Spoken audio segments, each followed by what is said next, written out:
Hai, Assalamualaikum warahmatullahi wabarakatuh. Okey, untuk kelas hari ini kita masih lagi dalam bab 1 nombor nisbah tetapi subtopik yang seterusnya iaitu pecahan positif dan pecahan negatif. Okey, kelas yang sebelum ni sebelum cuti raya Cina, kita dah belajar berkenaan integer negatif, integer positif, operasi, tambah, tolak, darab, bahagi dan juga gabungan operasi bagi integer tersebut. Okey, kalau kamu ingat lagi, integer yang kamu kenal, ia adalah nombor bulat. Okay, selain daripada nombor pecahan dan juga nombor perpuluhan. Okey, jadi kali ni kita tak mau tengok integer, kita nak tengok pecahan pula. Okey, sebelum ni kamu dah kenal pecahan itu apa? Kamu dah kenal 3 jenis pecahan. Iaitu contohlah saya bagi. Contoh yang pertama saya bagi pecahan uh, 4/5. Okey, 4/5 di atas ni kita sebut sebagai pengangka, di bawah adalah penyebut. Okey, yang ni cikgu nak ulang kaji sikit lah. Atas pengangka, bawah penyebut. Okey, kalau pengangka lebih kecil daripada penyebut, kita panggil dia sebagai pecahan wajar. Kalau pengangka lebih besar daripada penyebut, contohnya 5/4, maka kita sebut dia sebagai pecahan tak wajar. Bagaimana pula kalau pecahan tak wajar ni kita tukarkan kepada pecahan nombor bercampur. Okey, jadi ada 3 jenislah pecahan. Pecahan yang pertama pecahan wajar, yang kedua pecahan tak wajar, yang ketiga pecahan nombor bercampur. Okey, pecahan nombor bercampur ni dia asal dia mai daripada pecahan tak wajar di mana pengangka dia lebih besar daripada penyebut. Okey, jadi untuk hari ini kita tengok pecahan positif dan pecahan negatif. Apa beza pecahan positif dan negatif? Beza dia dekat simbol sahaja. Okey, kalau nombor pecahan tu dia ada simbol negatif, bermaksud pecahan tersebut kita panggil sebagai pecahan negatif. Tapi kalau pecahan positif macam mana pula? Macam saya bagi tahu sebelum ni lah. Positif, simbol positif tak diperlukan untuk ditulis. Okey, jadi kalau kamu sekadar tulis 4/5. Okey, depan dia tak ada apa-apa simbol. Bermaksud itu adalah pecahan positif. Manakala kalau kamu jumpa negatif 4/5. Okey, jadi di situ kita dapat tahu bahawa dia adalah pecahan negatif. Okey, jadi kalau saya harap kamu boleh fahamlah secara ringkas penerangan tentang pecahan. Okey, jadi seterusnya kita nak tentukan susunan pecahan positif dan pecahan negatif mengikut garis nombor. Okey, sebelum ni kamu dah belajar susunan garis nombor bagi integer positif dan integer negatif. Di mana integer positif dia mesti berada tengah-tengah dia sifar, di sebelah kanan adalah integer positif, di sebelah kiri adalah integer negatif. Itu sama sahaja seperti untuk pecahan positif dan negatif. Okey. Jadi untuk contoh yang pertama, kamu tengok contoh yang pertama. Contoh yang pertama dia bagi sifar 1/4, negatif 3/4, negatif 1/4 dan juga 3/4. Jadi soalan arahan dia nak kita susun dalam garis nombor. Jadi kita kena pecahkan kepada positif dan juga negatif. Jadi garis nombor di tengah-tengah mesti ada sifar. Okey. Jadi dekat sini dia dah letak sifar kan. Jadi kita buatlah satu garis nombor. Di tengah-tengah kita letak sebagai sifar. Okey. Jadi kita tengok dulu pecahan yang ke arah positif. Okey, kita tengok ke kanan dulu. Ke kanan, okey, selepas sifar, apa nombor yang kita kena letak? Kita kena letak nombor yang pengangka dia bermula dengan 1. Okey, yang paling kecil pengangka.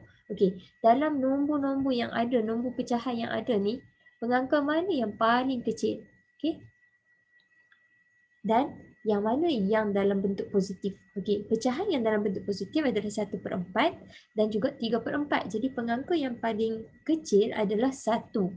Okey, pengangka 1. Jadi 1/4 dia akan duduk selepas sifar. Okey, 1/4. Okey. dia macam garis nombor integer juga. Bila start dengan kosong, sifar, dia akan naik 1, 2, 3, 4, 5. Okey, pengangka nombor dia akan naik mengikut pola yang sama. Okey. Jadi, lepas 1 dia akan naik jadi 2/4. Okey, tapi dalam ni tak ada tulis kan 2/4. Jadi, tinggalkan kosong 2/4 ni. Lepas tu dia akan naik jadi 3/4. Okey, ada 3/4. Tulis 3/4. Jadi nak sambung lagi tak? Tak perlulah sebab dia tak ada nombor yang lebih besar. Kalau contoh dia ada 5/4. Jadi kamu kena tinggalkan 1 untuk 4/4. Seterusnya baru 5/4. Okey, itu bahagian positif. Okey, sekarang kita tengok pula kepada bahagian negatif. Okey, bahagian negatif pun sama macam integer yang sebelum ni. Kalau kamu perasan, untuk garis nombor integer, nombor untuk negatif semakin besar nombor tersebut, semakin kecil nilainya. Okey, contohnya kalau negatif 1 dengan negatif 5, negatif 5 lebih kecil. Jadi dekat sini untuk pecahan juga kamu perlu tengok pada pengangka dia lah. Pengangka, kalau dekat sini ada negatif 3/4 dan juga negatif 1/4. Jadi pengangka mana yang paling kecil? Inilah negatif 1. Okay. Dia start dengan 1, yang ni start dengan 3. Jadi ke belakang dia akan start dengan negatif 1/4. Seterusnya sama juga. Kalau lepas 1 dia akan jadi 2. Tapi dekat sini tak ada 2, kita tinggalkan kosong. Lepas tu kita letak negatif 3/4. Okay, macam tu susunan untuk garis nombor bagi pecahan positif dan pecahan negatif. Yang penting kalau kamu nak susun pecahan-pecahan dalam garis nombor, ada dua benda yang penting. Yang pertama, pastikan penyebut dia sama. Okey, kat sini contoh yang saya bagi semua penyebut dia sama. Semua penyebut dia adalah 4. Jadi, kita hanya tengok yang pengangka sahaja. Okey, jadi garis nombor perlu tengok yang pertama penyebut. Kalau sama semua tak ada masalah. Yang kedua baru kita tengok pengangka untuk kita susun dalam garis nombor. Okey, kita pergi pada contoh yang kedua pula. Cikgu nak tunjuk contoh yang kedua pula. Contoh yang kedua ni dia bagi pecahan yang ada perbezaan sikit, iaitu dia beza dekat penyebut. Okey, kalau kamu perasan, yang pertama 1/2. Okey, penyebut dia 2. Okey, yang kedua 1/4, penyebut dia 4. Berbeza kan? Okey, seterusnya negatif 3/4 dan seterusnya negatif 1/2. Okey, dia nak suruh kita buat garis nombor. Okey, bila kita nak buat garis nombor, macam saya kata, garis nombor di tengah-tengah mesti ada sifar.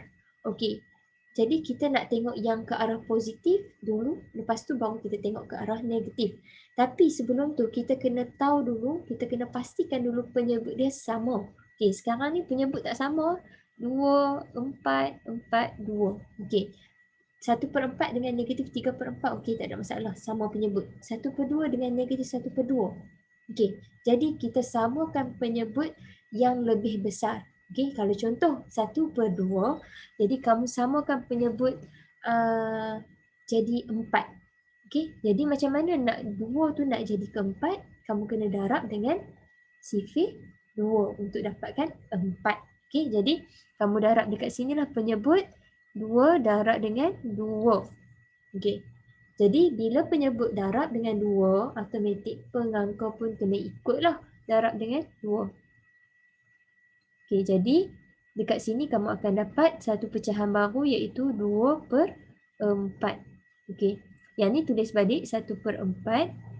Yang ni pun tulis balik negatif 3/4. Okey, seterusnya negatif 1/2. Yang ni pun kita kena samakan penyebut jugalah. Kita kena jadikan penyebut 2 tu jadi 4. Jadi nak jadikan penyebut tu sebagai 4 macam mana? Kita darab dengan 2. Okey, darab dengan 2. Atas pun kena darab dengan 2. Jadi dia akan dapat negatif 2/4. Okey, dekat sini baru sama penyebut. Bila sama penyebut baru kita boleh susun pengangka. Okey, sekarang ni kita tengok dulu nombor yang positif. Nombor yang positif 2/4, 1/4 kan? Jadi yang mana yang perlu kita letak dulu selepas sifar? Mesti dia start dengan nombor yang paling kecil dalam pengangka. Jadi dia akan start dengan 1/4. Seterusnya 2/4. Okey. Okey. Ini untuk integer, pecahan positif. Okey, seterusnya kita tengok pula kepada pecahan negatif. Okey, pecahan negatif pun sama juga. Dia akan start lepas sifar mesti start dengan negatif 1. Tapi dekat dalam pecahan ni dia ada negatif 3/4 dengan negatif 2/4. Negatif 1/4 tak ada. Jadi kita tinggalkan saja kosong. Lepas tu kita buat pula senggatan yang kedua. Yang ni adalah untuk negatif 2. Okey, negatif 2/4. Seterusnya negatif 3/4. Okey, jadi macam itulah untuk garis nombor. Okey, jadi ingat untuk susun satu pecahan positif ataupun negatif dalam satu garis nombor, dua perkara yang perlu kamu ingat. Yang pertama, pastikan penyebut sama. Yang kedua, susun mengikut pengangka. Okey, pengangka daripada kecil sehingga besar untuk positif. Okey, kalau yang negatif daripada kecil ke besar sehingga ke belakang lah. Okey, seterusnya nombor 3. Okey, nombor 3 ni ada kelainan sikit. Dia ada pecahan nombor bercampur. Okey, pecahan nombor bercampur dekat sini. Kalau kamu tengok start daripada awal 1/8, negatif 3/4, negatif 1 1/4, 1/2, negatif 1 5/8, negatif 3/8. Okey, yang kamu kena pasti pecahan nombor bercampur dekat sini. Negatif 1 1/4, negatif 5/8. Okey, apa perlu kita buat dengan pecahan bercampur ni? Okey, pecahan bercampur ni jadikan dia pecahan tak wajar dulu. Okey, kan tadi awal-awal saya kata pecahan nombor bercampur dia berasal daripada pecahan tak wajar di mana penyebut lebih kecil daripada pengangka ataupun pengangka lebih besar daripada penyebut. Jadi tukarkan kepada pecahan tak wajar dulu. Macam mana nak tukarkan? Nombor bercampur, nombor di depan darab dengan di bawah tambah di atas.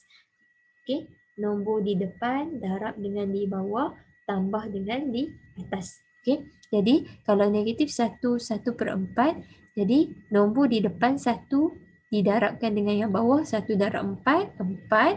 Lepas tu tambahkan dengan 1. Jadi 1 darab 4, 4. 4 tambah 1, 5. Jadi pecahan tak wajar dia adalah negatif 5/4. Okey, kita tengok pula untuk pecahan bercampur yang kedua ni lah, negatif 1 5/8. Okey, sama juga depan darab bawah tambah atas. Depan darab bawah tambah atas. Okey, depan 1 darab dengan bawah 1 darab 8, 8 tambah dengan atas 8 tambah 5 jadi 2 13. Okey, 13/8. Okay, jadi 1 darab 8, 8 tambah 5, 10, 13. Okey, 13/8. Okey, selesai. Jadi turunkan pecahan yang lain. Turunkan pecahan yang lain 1/8, negatif 3/4. Okey, yang ni nombor bercampur dah tukar jadi nombor tak wajar, pecahan tak wajar. Lepas tu 1/2, negatif 13/8, negatif 3/8. Okey, masalah yang kedua pula, apa pula? Masalah kedua adalah penyebut tak sama. Okey, penyebut tak sama. Okey, sekarang ni kita tengok pecahan mana penyebut dia paling tinggi. Okey, pecahan penyebut paling tinggi adalah 8. Okey, ada 1, 2, 3. Okey, 3 pecahan lagi ada penyebut 4, 4 dan 2. Okey, apa perlu kita buat? Jadikan dia pecahan penyebut 8. Okey, untuk penyebut 4, kita kena darab berapa untuk dapatkan supaya dapat 8? Jadi tekan kalkulator. 4 darab 1, 4. 4 darab 2, 8. Okey, jadi 4 tu perlu didarabkan dengan 2. Jadi 4 darab dengan 2. Bila penyebut darab dengan 2, automatik pengangka kena darab dengan 2 juga atas ni. Okey, jadi yang ni tulis baliklah 1/8. Yang ni negatif 6/8. Seterusnya penyebut dia 4 mesti darab dengan 2 lah untuk dapatkan dia 8. Samakan penyebut yang paling besar lah, senang. Okey, jadi negatif 10/8. Okey, seterusnya okey, 2, 1/2. Penyebut 2 jadi nak jadikan dia sebagai 8, kita perlu darab dengan berapa untuk dapatkan dia 8. Okey, jadi kamu tekan kalkulator 2 darab 1 2, 2 darab 2 4, 2 darab 3 6, 2 darab 4 8. Jadi kita kena darabkan dengan 4, atas pengangka kena darab juga dengan 4. Ingatlah penyebut darab dengan suatu nombor, pengangka pun kena darab sama jugalah. Okey, jadi 4 per 8 negatif 13 per 8 negatif 3 per 8. Okey, sekarang ni baru kita boleh susun dalam garis nombor. Okey, nak susun dalam garis nombor. Kita buat garis nombor. Di tengah-tengah mesti start dengan sifar. Okey, kita ikut kepada pecahan positif dulu. Okey, pecahan positif yang pertama sekali pengangka dia mesti start lepas sifar mesti 1. Jadi dalam ni dia ada 1/8. Jadi boleh tulislah 1/8. Okey, seterusnya 2/8 ada tak? 2/8. Okey, tak ada, tinggalkan kosong. Okey, seterusnya 3/8 ada tak? Tak ada. Okey, tak ada. Dalam ni kamu tengok dalam ni. Okey, tengok dalam ni. Okey, 2/8 tak ada, 3/8 tak ada, 4/8 ada di sini. Okey, 4/8 ada, tapi untuk dalam garis nombor jangan tulis 4/8. Kamu kena tulis balik pecahan asal dia tadi. Okey, walaupun kamu dah tukar tu untuk kamu tahu nilai sebenar bagi pecahan tersebut. Okey, jadi nombor yang dekat 4/8 ni kamu kena tulis sebagai 1/2. Ambil balik pecahan asal dia. Okey, seterusnya 5/8 tak ada. Okey, dah habis. Jadi untuk pecahan positif sampai sini sajalah. 1/2 tu ingatlah 4/8 ni adalah pecahan asal dia adalah 1/2. Jadi ambil 1/2 lah. Okey, seterusnya kita tengok pada pecahan negatif pula. Okey, kita mesti start dengan negatif 1 lah. Tapi bolehkah kita tulis negatif 1? Tak. Kita kena tengok pecahan dia bagi ataupun tidak. Negatif 1/8. Kalau dia tak bagi, jangan tulis. Okey, seterusnya negatif 2/8. Ada tak? Tak ada. Okey, seterusnya negatif 3/8. Yes, ada. Tengok, sama tak pecahan yang asal? Negatif 3/8. Okey. Negatif 3/8. Lepas tu, negatif 4/8 tak ada. Saya sambung lagi. Okey, seterusnya negatif 5/8 tak ada. Seterusnya negatif 6/8.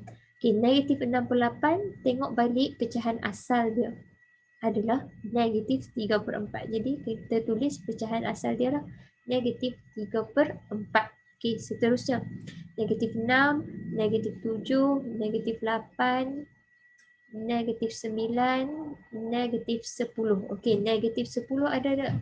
Okey, ada dekat sini. Okay, pecahan asal dia negatif 1/4. Jadi kat sini negatif 1/4. Okey, ada mak. Saya kena turun bawah. Sorry Negatif 10 yang ni Negatif 10. Lepas tu negatif 11 tak ada. Negatif 12 tak ada. Negatif 13 ada dekat sini. Negatif 13. Okey, jadi negatif 13 pecahan asal dia adalah negatif 1/5/8. Okey. Jadi macam tu sahaja untuk susunan pecahan positif dan negatif. Jadi setakat ini saja dulu kelas saya pada hari ini. Nanti kamu tengok latihan yang saya akan bagilah. Okey. Okey, setakat ini saja dulu. Wassalamualaikum warahmatullahi wabarakatuh.